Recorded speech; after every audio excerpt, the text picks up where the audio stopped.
please welcome Jay McClelland. Jay is our first keynote. Lucy Stern professor in the social sciences, a professor of the psychology department at Stanford University, the director for the Center for Mind, Brain, Computation, and Technology, which she founded in 2007, and a consulting research scientist at Google DeepMind. Jay's really had a distinguished career. You know, I don't really even need to introduce him because I think everyone in the room will know him and his work. But you know, two of the kind of seminal moments, I guess, were when, along with David Rumelhart and the Parallel Distributed Processing book, Jay constructed this book on how to think differently about modeling cognition and how to really embed that and ground that in the types of model inspired by the computational functions of the brain. It was in 1986. It was a very influential book, and it continues to be to this day. Some people have called it the Bible of cognitive science. But right up to this very day, you know, Jay's work and his leading PhD students continue to be extremely influential in the field, in many of those stakeholder groups, and be driving research into the kind of fundamentals of deep learning and machine learning. So we are extremely honored to have him with us today. Let's all welcome him. Thank you, Jay. Thank you. I need the controller of the slides here. This one? This is the good one, yeah. It doesn't have a laser. Okay. He's wrong about that. It does. Okay. I think I might have first asked this question in, I don't know, 1973, 74, something like that. I remember I was walking on campus at UCSD in 1977, and it came into my mind. I was a cognitive psychologist, trained essentially in a context of thinking about cognition as a sequence of discrete steps, with the phrase the brain is only of peripheral interest to the subject of cognition in my mind. And I sort of felt that that was fundamentally wrong. And so I've been trying to answer this question ever since. And you know, it comes to a fundamental sort of issue about what sort of a system do we need to model intelligence? So in the 80s, in the book that Rory just mentioned, we argued that good old-fashioned AI systems like Newell and Simon's GPS would never capture human cognitive abilities in the way that we thought was necessary to really be natural intelligence. And we proposed the parallel distributed processing framework based on neural network models as an alternative. So what are these models? Well, they're models in which cognitive processes occur via propagation of graded activation signals among populations of simple processing elements, each of which is really kind of like a pretty dumb little thing. But they do something collectively in this parallel and distributed way that results in emergent functional capabilities. And in these kinds of systems, we could think of representation of information as being the pattern of activation that I have over these populations of neurons after, let's say, an image has come in or as I'm listening to a sentence. Perhaps more foundationally and fundamentally, we thought, well, what is the knowledge in the system that allows for a stimulus to give rise to a representation? And the answer was, it's in the connections. It's in the synaptic links between the units in the network. So sometimes this is called connectionist models, or even there's a doctrine called connectionism. I'm not a fan of doctrines, so I like the phrase connectionist models better, but that's a fundamental principle, right? The knowledge is in the connections. And learning then must occur through adjusting these connections to what end, or under what conditions or constraints. So a very fundamental thing that happened in the early 1980s was that a computer scientist named Jeff Hinton came and joined our research group at UCSD and told us that we'd make more progress thinking about learning in terms of optimizing some objective function than we would by thinking about it in terms of some biologically plausible learning rule, like Hebb's rule. You probably heard of that. Hebb dreamed this up as a way of thinking about how neurons might connect with each other, but it didn't necessarily lead to a performant algorithm. But if you take the derivative of some objective function and figure out how to change the connections in a neural network to solve that function, then you'll perhaps make more progress. Rumelhart took notes, and they invented the backpropagation algorithm together, which is, the engine that's driving all of AI research using neural network. Gradient descent using essentially the backpropagation learning algorithm, either to match some prediction or some target specification that's provided by an engineer or a data set, or to maximize rewards that are also engineered to get the agent to do what you want. So these fundamental principles are the ones that are currently at the core of all of performant AI today. So our focus was on using neural network models to capture human cognitive processes, and we thought about, these processes in terms of how people have intuitions that they gain from experience with the different properties of objects in the world, or how they develop an intuitive sense of how to form, let's say, the past tense of words in the English language, gradually over the exposure to lots and lots of words that have present and past tense forms, and also how brain disorders affected these kinds of cognitive functions once they'd been established. And my career in the 80s to around 2000 was all around these kinds of issues, contributing to the psychological literature on these questions. Others pursued AI applications, but success seemed out of reach for such systems, even in the first decade of the new millennium. Jeff Hinton was struggling to overcome some apparently fundamental limits of gradient descent algorithms during that period, for example. But now, in some ways, today's AI systems based on these ideas are pretty smart, pretty performant. They function well enough to be in use for all kinds of things today. Speech recognition, language translation, many other things. We're just automatically using our cell phones with neural networks in them for these kinds of things all the time. And they exceed human performance in games like Go and chess. They perform well on many aptitude and reasoning tests, and they're getting more and more powerful every day. So that's amazing, isn't it? Are we really on the verge of capturing intelligence? This is what Sam Altman said the day that ChatGPT first came out at the end of November of 22. He said, language interfaces are going to be a big deal, I think. Talk to the computer, voice or text, and you get what you want for increasingly complex sort of wants.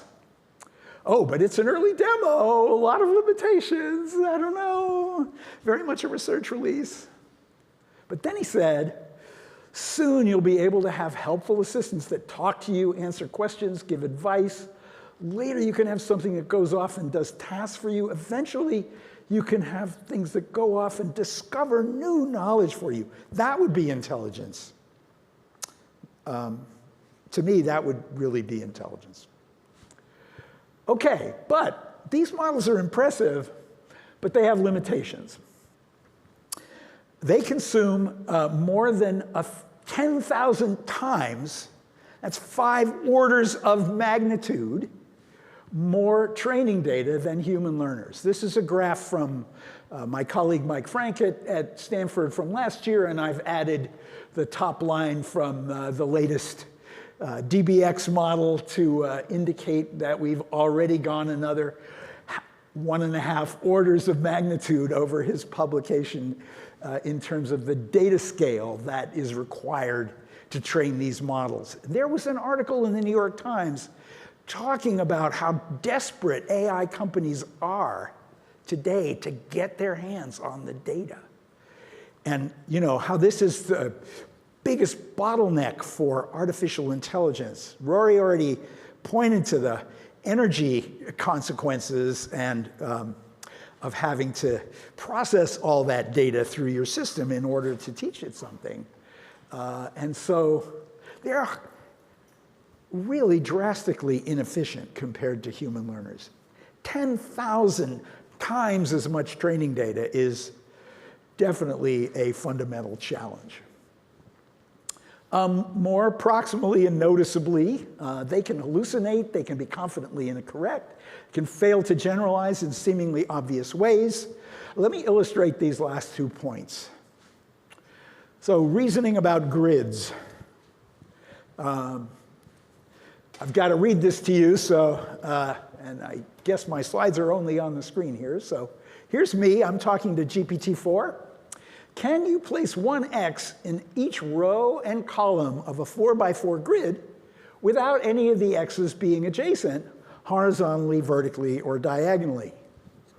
GPT-4 says, yes, it is possible to place one X in each row and column of a 4x4 grid without any of the X's being adjacent, horizontally, vertically, or diagonally. Here's one possible solution. What do you think? And then it said, I didn't change, this is what it came out with. In this arrangement, none of the X's are adjacent in any direction, meeting the specified conditions. Okay, that is false. So I said, gee, your grid seems to have diagonally adjacent X's in the second and third rows. Do you agree? And then it said, apologies for my mistake. It had been tuned by its designers to apologize profusely whenever a mistake was pointed out to it, and to agree that it had made a mistake.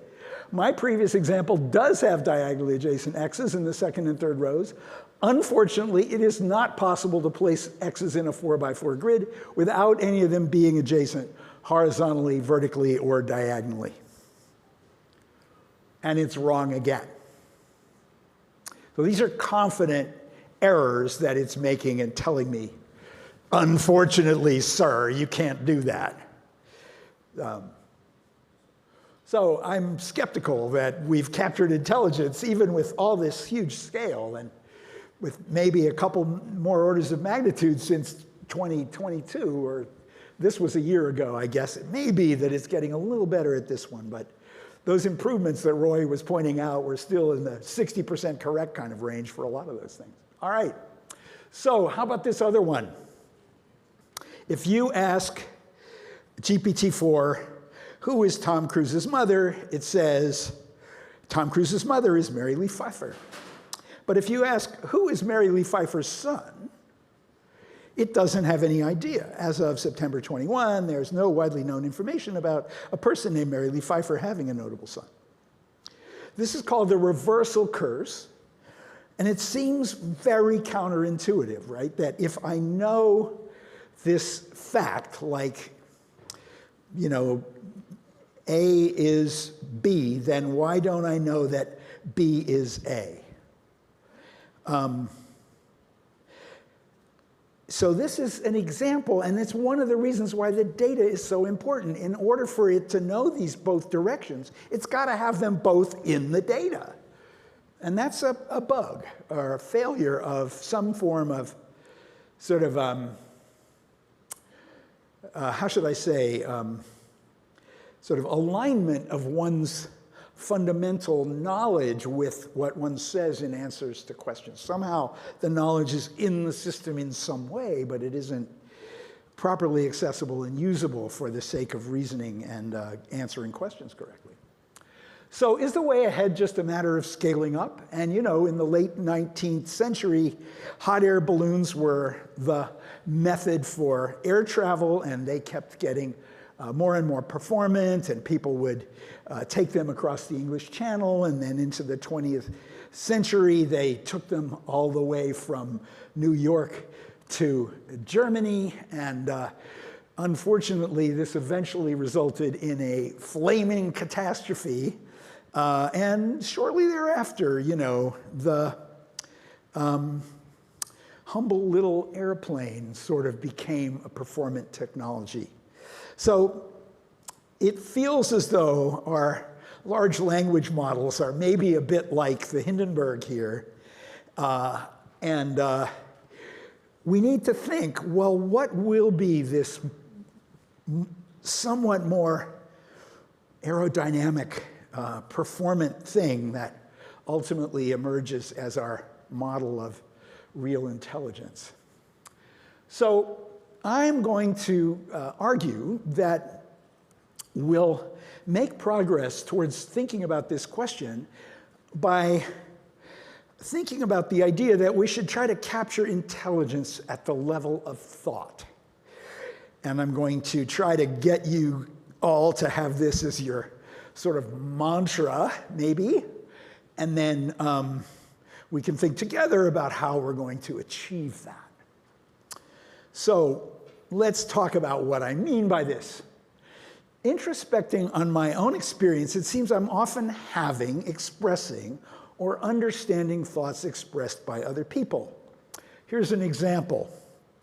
I got an email telling me that I'm scheduled to talk at 4:15 Central Standard Time. This was right there on that very same day or the day after that Altman's announcement had come out. You can bring your laptop with your presentation and directly plug it in at the podium. Please come at least 5 minutes before the scheduled time so that everything runs smoothly. So these ideas here, arrival time, be there 5 minutes early, okay, I subtract, right? 5 minutes, 4, 10, okay. I gotta be there at that room. I have to have my laptop with my presentation on it. These are ideas about relationships between objects and things like time and so on. And so I'm still a neural network guy, who believes that underlyingly, the representations in my mind are patterns of activation over large collections of neuron-like processing units. But my experience is at the level of these thoughts, right? I think about that time issue. I think about what I need to take. And these are separate sort of thought-like units of my cognition. I want to argue that cognition, communication, goal-directed action, and learning all occur at the level of thought. We think at the thought level and communicate with each other at the thought level. We formulate goals and think about how to achieve them at the thought level. We explain things to each other at the thought level and describe how or why we've succeeded or failed at the thought level. What we ordinarily mean by learning involves updating our stored repository of thoughts. So today I learned that Reno, Nevada is actually west of San Diego, California. Well, I remember the day when I actually learned that. Al Stevens, who was a graduate student at UCSD, did an experiment in which he asked people this question, and everybody said that Reno must be east of San Diego, but in actual fact, if you look at the map, it's west of San Diego. Berkeley's also west of Palo Alto, by the way, in case you didn't know. So these are, I cognize this some sort of in an explicit way, and I think we're going to create intelligent agents faster if we think in terms of making sure that they also cognize a bit more in this kind of explicit way. So what is a thought? Thoughts are about situations, states of entities, relationships among entities, and changes in such relationships, like the boy is sleeping, the cat is on the mat, John picked an apple and gave it to Mary. These are all things I could have thoughts about, and such situations sometimes exist as such, external to a cognizer. There could be a boy that's sleeping, a cat on a mat. You know, they're not always like that. We experience, an important point I want to make, though, for these things that we do experience is that we experience them both from language and also from our interactions with the physical and social world. We see John picking that apple and giving it to Mary, and we think about Mary's boyfriend who might have seen this event and, you know, wonder what might happen as a result of that. But we also hear people tell us things like, oh, that's Mary's boyfriend, right? And we didn't have any access to that information except through language. So we need to coordinate this engagement with the world with language as a way of telling us things about it that we wouldn't otherwise have access to. Thoughts are construals. They're not of the thing itself as such. They are picking out aspects and making attributions, categorizing things. To say that someone is a woman is to attribute all kinds of things to them that they may or may not prefer to have attributed to them, or they may even attribute to themselves unnecessarily, whereas to think of them as Asian computer scientists may completely revolutionize their way of construing themselves and make them more performant researchers in some way. But, you know, it's important that situations and entities can be real or imaginary and can rely on human constructed conventions. And our thoughts can support generalization by expressing relationships that generally hold among entities of specified types. Oceans are bigger than ponds. That's a general statement that we can make that can inform our. If I say there's a little pond over there, you know, I can know immediately from that that it's going to be a fairly small thing relative to something that's described as an ocean, and so on. So I want to put this also in front of you. Language was invented by humans. It emerged over time. We don't know much about the details of exactly when or how that occurred. But it gave us tools that we didn't have before. And then about, I don't know, 7,000-8,000-ish years ago, maybe a little bit before that in some of its most primitive forms, people started writing things down and developing notational systems, like systems for keeping track of the exact quantity of objects in a set. And these things later evolved into writing systems and formal reasoning systems, which provided people with incredibly powerful extensions of their powers of thought. And these formal systems are things like, you know, trigonometry, which, you know, comes down essentially to this really, really basic height-distance ratio rule. If I use this rule, I can infer the height of that tree without having to climb it and measure it directly from other observations that I could make more easily as a terrestrial being, only with access to the ground. And my ability, of course, to send rockets into space and connect with planets far away, land on very distant planetoids twice as far as Pluto, depend on this advanced set of tools that we have developed and that leverage our intelligence, and it's building those into ourselves that has given us our powers of thought. So, steps towards more human-like and perhaps more performant neural network-based AI models. Build models from scratch that operate on thought-sized units. I want the model to be starting as this, you know, from its earliest exposure to the world in some sort of way, working towards building these sort of thought-like units that I feel like are intuitive parts of our cognition and that should be there from scratch. Train them in multimodal physical and social environments with language, of course, as part of that social environment from the very beginning. Give them experience with powerful reasoning systems. Okay, all that's sort of happening. Well, except for the thought size unit parts, but maybe even that is happening to a little extent. But, you know, everybody's into multimodal models nowadays, and everybody's into giving AI systems code, right? Lots and lots of code, which is indeed a very formal system, or lots and lots of examples of proofs of theorems and things like that. I'm thinking that's not quite enough.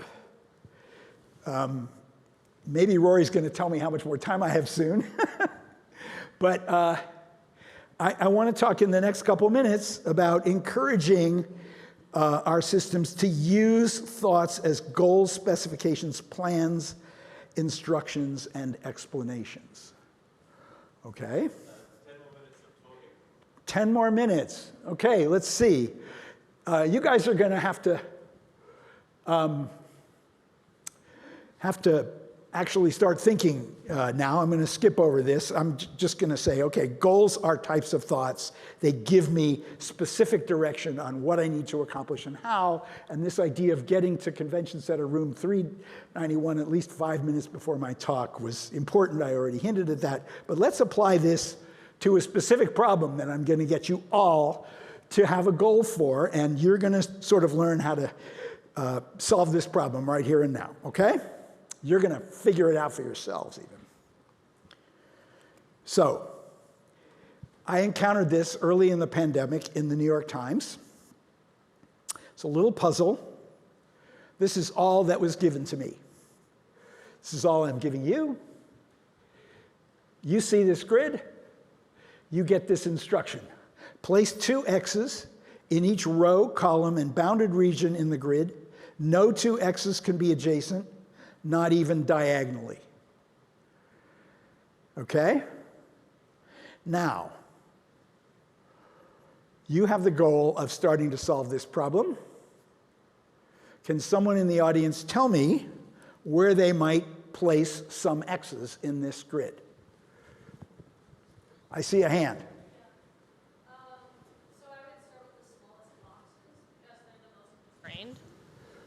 I would start with the smallest boxes because they're the most constrained. Like the 3 need the 2 X's. 3 by 1. Yeah. So tell me why? What can you do with that? Because I don't want to. I could start more generally, but by placing X's, say 2 X's randomly in the first row. But then say I chose to place an X like in the 3rd box in the first row, then it would constrain my choices for the very small bounded region below it. And so I would want to start with the most constrained spaces because they have the fewest options. Great, cool. You're reasoning from or you're using a very general principle, like find the greatest constraint and solve for that. Another way of putting what's going on here is that if there's going to be 2 X's in a box that's 3 cells by 1, the 2 X's have to be at the 2 ends of the box because otherwise they'd be adjacent, right? Mm-hmm. And so, but this is, somebody always notices this immediately, and we can begin to fill in some of these boxes. Mm-hmm. Now, this approach of immediate constraints does work for a while, and there's several boxes in this grid that you can fill in. But I'm going to tell you rather than spend the time letting you all discover these things. It took me, a few days worth of going through the puzzles in the paper to start developing some of these ideas myself. But you can notice things like, for example, well, whenever there's a bounded region that's entirely contained within a row or column, such as over here, I know that both of the X's in that row or column have to be in that bounded region, and so I can rule out any of the other cells in that row or column from having X's. And then I can say to myself, gee, maybe I should formulate a sub-goal, which is to find all the cells that I can rule out. And maybe that was partly in your mind when you were thinking before. This is how I came to it. I will get my pencil and put a little dot in each of the cells that I know cannot contain an X. And pretty soon, with the places where we knew the X's could go to start with and some other constraints like this, I've built up more constraints. And essentially, you then, this is enough to solve these puzzles without ever backtracking at all, it turns out. This simple one, anyway. A few more slightly sophisticated ones are necessary. So let's go over what is going on here. We are learning or self-teaching from instructions and self-instructions. And we're having thoughts that, are general and that we can communicate to each other to a certain extent. So explain the task itself. That's what the instructions do. They say, what's the goal? What are the constraints that you have to meet to satisfy this goal? We can then point out or discover general rules that can be exploited. Like we've already had some discussion about a couple of those general rules. We can reconceptualize the goal or sub-goals. We can formulate sub-goals that we can then pursue. That's sort of essentially the same point there. And we can explain why that sub-goal is useful, because eventually it allows us to build up sufficient constraints that the positions that the x's have to occupy become inevitable. So we've done work on this problem with my graduate student, Andrew Nam, and we've studied it in the context of learning a Sudoku problem-solving strategy. I'm not going to go into detail here, but basically we found people who had never solved Sudoku problems before, and we gave them problems like this, where there were always two candidate digits that appeared 3 times outside of a highlighted row or column in the grid. And their task was essentially to figure out which of those 2 candidate digits could go in the target cell. We gave them a short tutorial about this. And when they made a mistake, we gave them explanatory feedback. Like, for example, if they tried to put a 7 as the solution in that cell, we'd say to them, no, there's already a 7 in that column, so the 7 can't go there.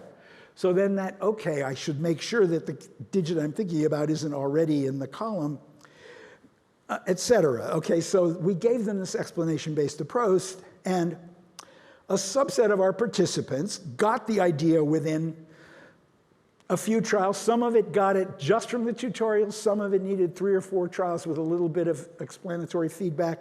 The slowest of this group needed about 8 or 9 trials to finally get to the point where they were reliably solving problems like this. 2/3 of our subjects did not succeed. But the solvers then generalized perfectly to held out digits. And when we switched from rows to columns, there was a little bit of a boggling at first. The first small subset of trials in which they encountered a column instead of a row, or vice versa, they were like 5% more error prone than they were with the house type they'd been trained on, but after that they performed equally well with all the variants of the problem. So, but the non-solvers, there were many. They chose one of the 2 candidates, but they couldn't figure out a rule that would allow them to be more reliable than 50% correct. Sometimes they would do things like always choose the larger of the 2 digits, which is not going to work to be a reliable solution.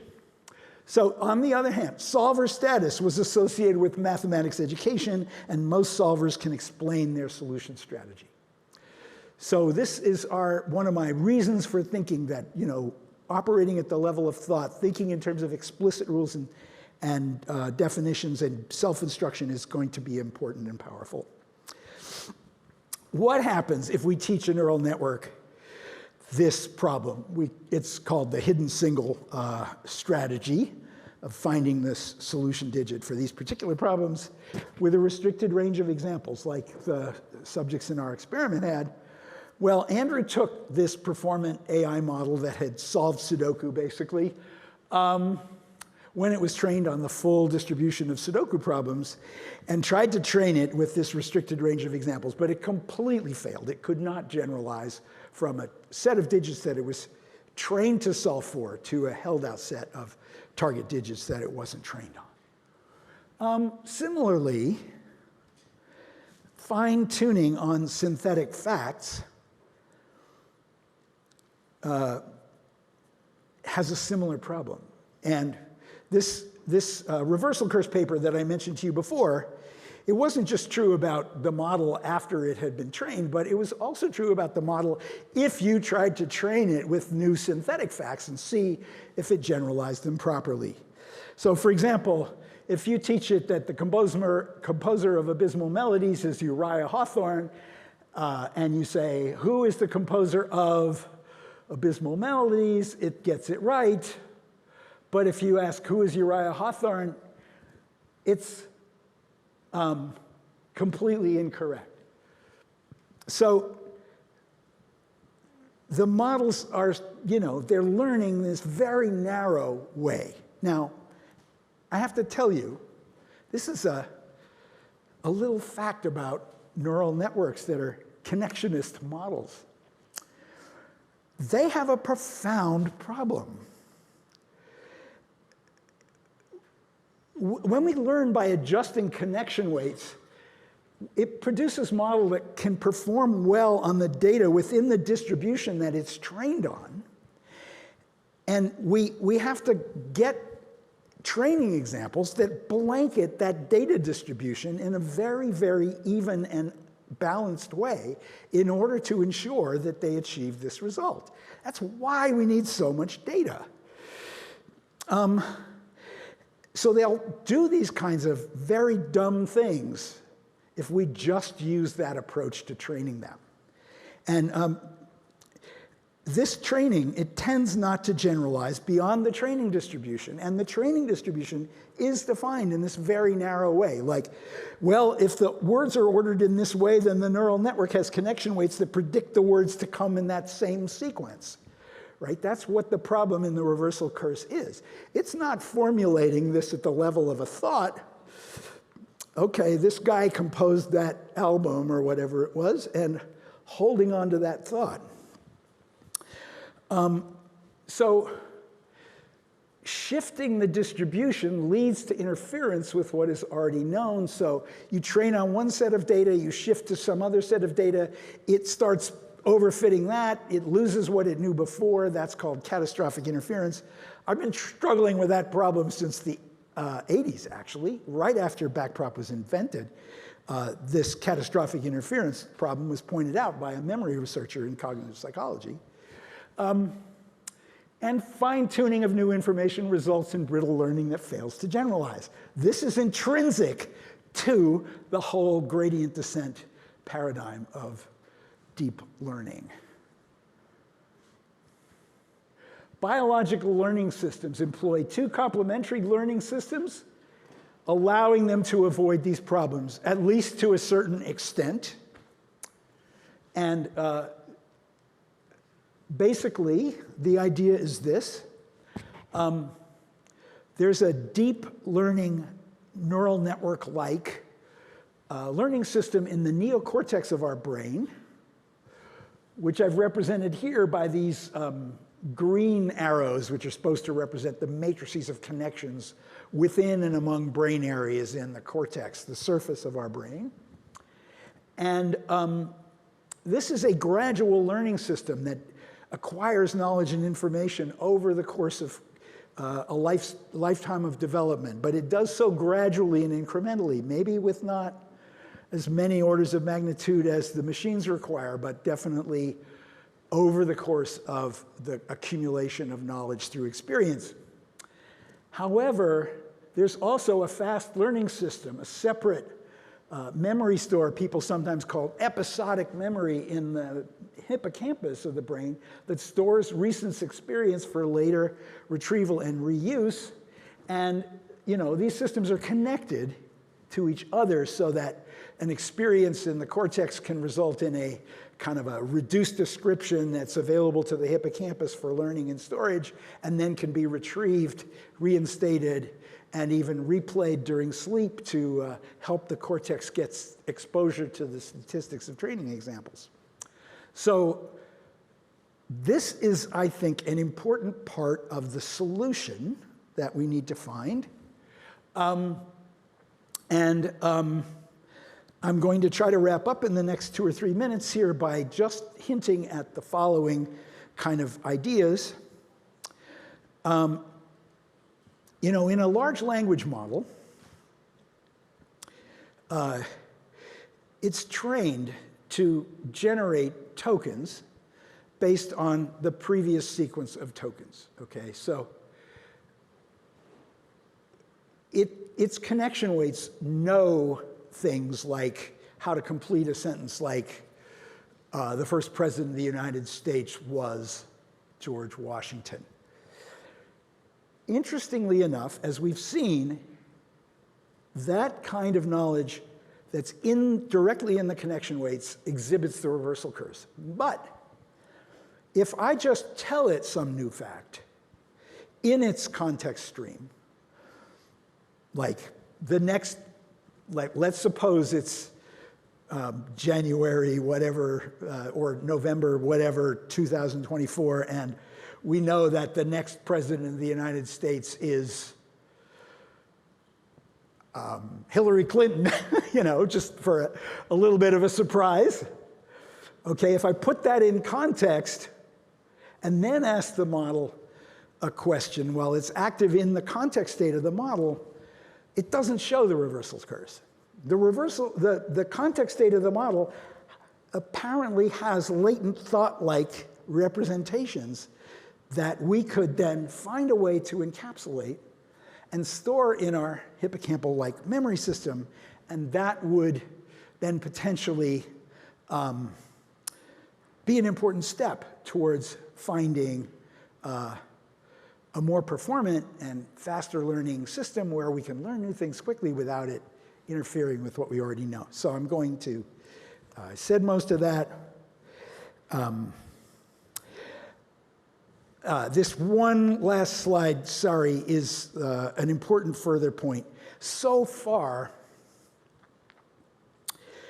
this kind of thing, there is a lot of work. You probably heard of chain of thought and all of this kind of thing. And there's a lot of work on this notion that, okay, if we could just encourage networks to use the information in their context, work through and walk through constructing intermediate things between the given problem and its solution, we will be able to improve their performance. But the way that's done nowadays is sort of simply by mimicry. Like, here's an example of the kind of thing I want you to do.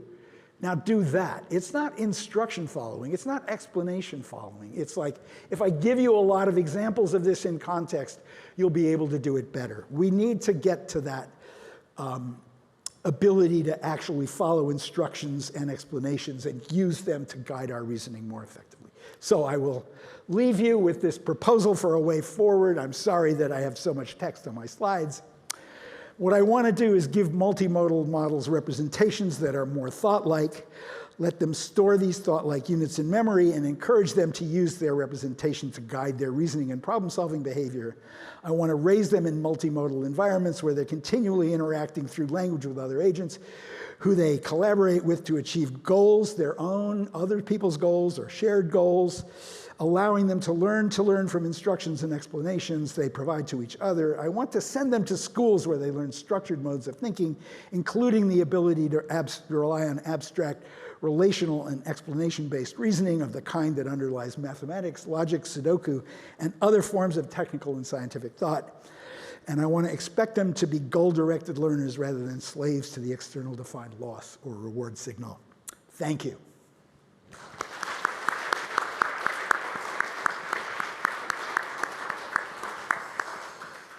Thank you very much, Jay, for such a fascinating talk. That was perfect for the theme of the summit as well.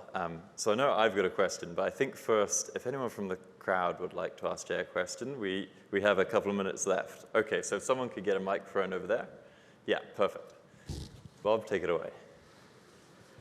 All I see up here is lights. So Hi, I'm Bob Glushka. I was your student 50 years ago at UCSD. It's nice to still keep learning from you. I like this idea of having more thought-like pieces of knowledge to train models with. Why don't we just train a model on 25 million facts of CYC? If we just started with that, 25 million thought-like assertions would be a great place to start because it's not cluttered with all this garbage text around it. Yeah, so you're falling into the sort of the way of thinking that I'm trying to get us to go beyond here. I'm trying to get us to start thinking like Aristotle was thinking, like let's get some general laws that we can teach ourselves, that we can use to enhance our reasoning. Okay, he didn't figure it all out. His physics was terrible, but he understood class inclusion and basic logical things like that. And by learning these tools for thought, by learning, and especially by learning, and this was like already, what Socrates and Plato were all about, by learning to think about thinking and sort of have meta thoughts, one gains leverage that allows generalization, right? A universally quantified statement is only absolutely necessarily true in the idealized world of things that obey the laws of whatever that system is, like the laws of Euclidean geometry or the laws of algebra. But those things are so powerful, they give you so much leverage, and we learn to, that's the core of this, we learn by going to school and being exposed to advanced. My mother read Aristotle to me when I was a colicky baby, and that's why I turned out to be an academic. Okay, so that's the rest of my answer to that question. Excellent. Thank you very much. I mean, I'll take the opportunity and the privilege to ask a question. So I moved from California right to Cambridge, Massachusetts, and there a lot of people talk about the idea and role of core knowledge in structuring human thoughts into things like intuitive theories. How would you say, in what you're proposing now, that we create learning strategies such that deep models and these things can structure the thoughts in the same way? What's the important difference from that traditional viewpoint? So I take the core knowledge position as it comes to me from my reading of Spelke and Carey's work as being a position that says that, we're born with some of these abstract relational principles. Spelke's Psych Review paper from the early 90s, it couldn't be clearer about that. Sort of like, read my lips. The child is reasoning from these propositions,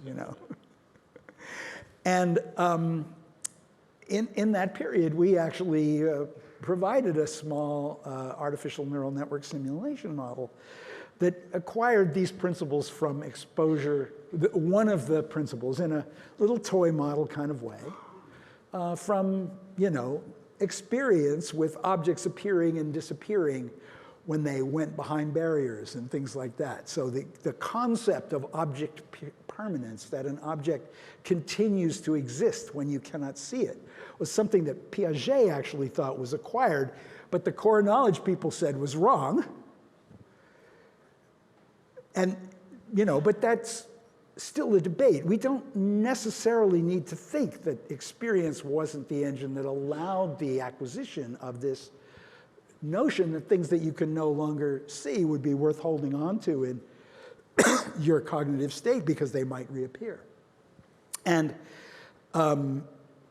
there was a time when, it was clearly spelled out in one of Sue Carey's papers that, it looked as though at that time one of the elements of core knowledge was the integers. That turned out not to be something that she even thinks is true anymore. The integers are now understood to be the consequence of learning that somehow magically occurs based on core knowledge that's given in two other more primitive systems, which are sort of like proto-number-like, but are the necessary foundational primitives on which this induction is supposedly based.